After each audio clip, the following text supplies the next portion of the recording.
principles of truth. There's not the well, this brother's in the Nation of Islam. D1 is a Christian. How can they have any synergy? It's like there's so many overlapping principles of truth that people who just Why wouldn't we? That's what I'm saying.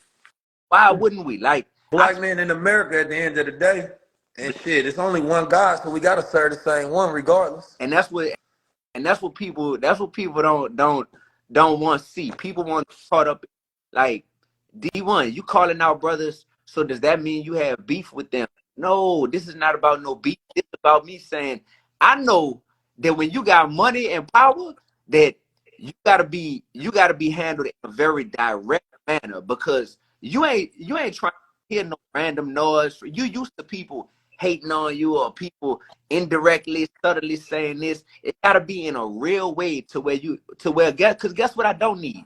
I don't need a feature from Meek Mill, Rick Ross, or Jim Jones. I don't need to get signed to Bird Gang or FMG or Dream Chasers. I don't need that. I also don't need a few followers off of saying their name in an interview. I didn't even know Sway was gonna post that part. It's a lot of stuff I said in the interview. They chose to post that part today. I don't need none of that. What I do need is, by the time I leave this earth, my grandpa just passed away a month and some change ago. Something went to another inside of me to see my main man, you heard me, who I've been rocking with since day one, to see him transition and then go to the, to the afterlife.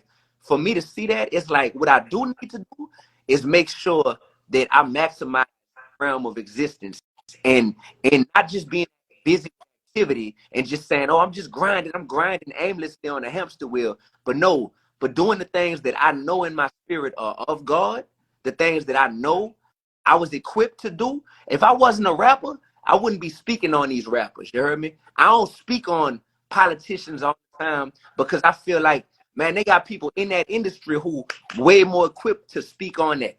But I could rap just as good, if not better, than any of the people that I'll ever call out by name. And my stripes is proven in this game. So regardless of where I'm at versus where I'm at and all that stuff, I really do this. And I go through the same things that they go through in terms of pressure from your fan base and desire to evolve. And well, I'm signed to a label. I'm no longer signed. I'm independent now, but I'm signed to a major label, and this is what they push. So, like, because I know all this, it's just like, oh yeah, man, this conversation right here is happening because of what got posted today. Now, my brother, 19 Keys, is telling me, which I didn't know. Oh man, I be talking to Jones. Oh man, me and Meek be going back and forth. Da da da da da.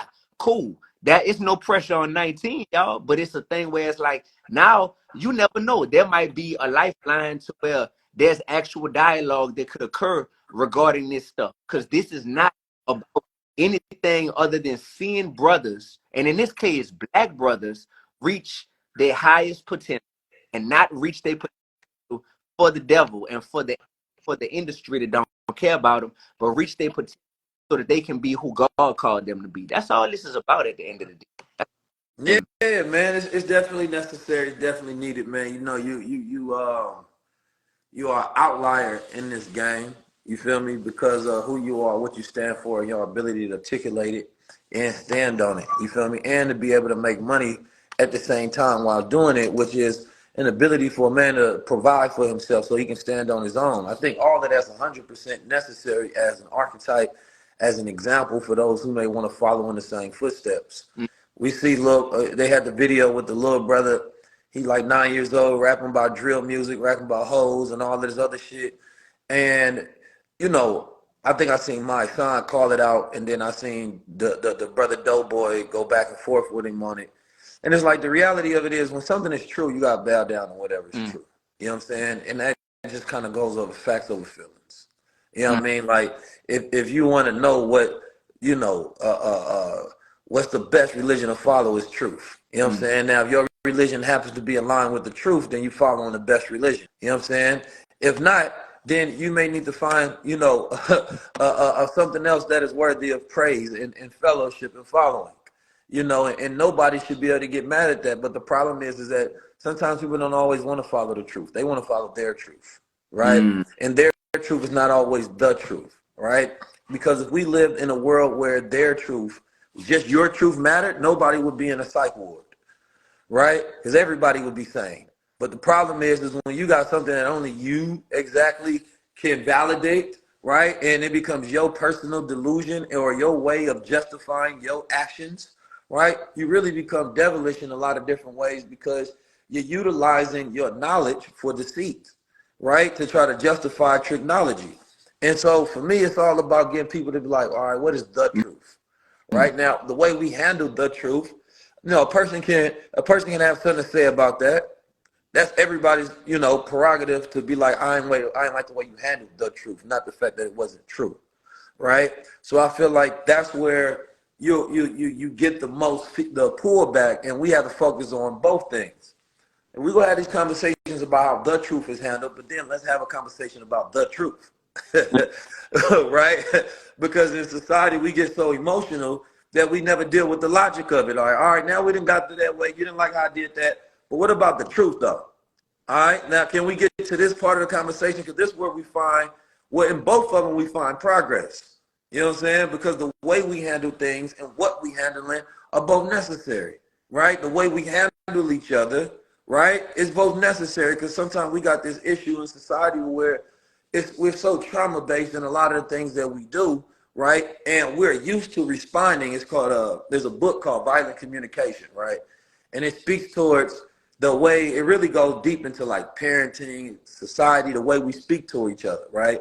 The way we can tell each other to do something, or we can say something in a manner to where it doesn't evoke a defense, right? Or it doesn't evoke to where a person become offensive. But we do have a society to where when you say something that offends people, you get more engagement. So therefore the message is more impactful. So it's all of these different strategies about how do I want to go about it? Do I want to say it in these roundabout ways? Now, when we're dealing with each other on a one-to-one level, you have to be cognitive of it so that you're not, erroneously just speaking in a manner to where you're offending people, and we never listen when that happens. Because we go on the matter, like, who the fuck you talking to? Immediately. Versus, I comprehend what you're saying, all right?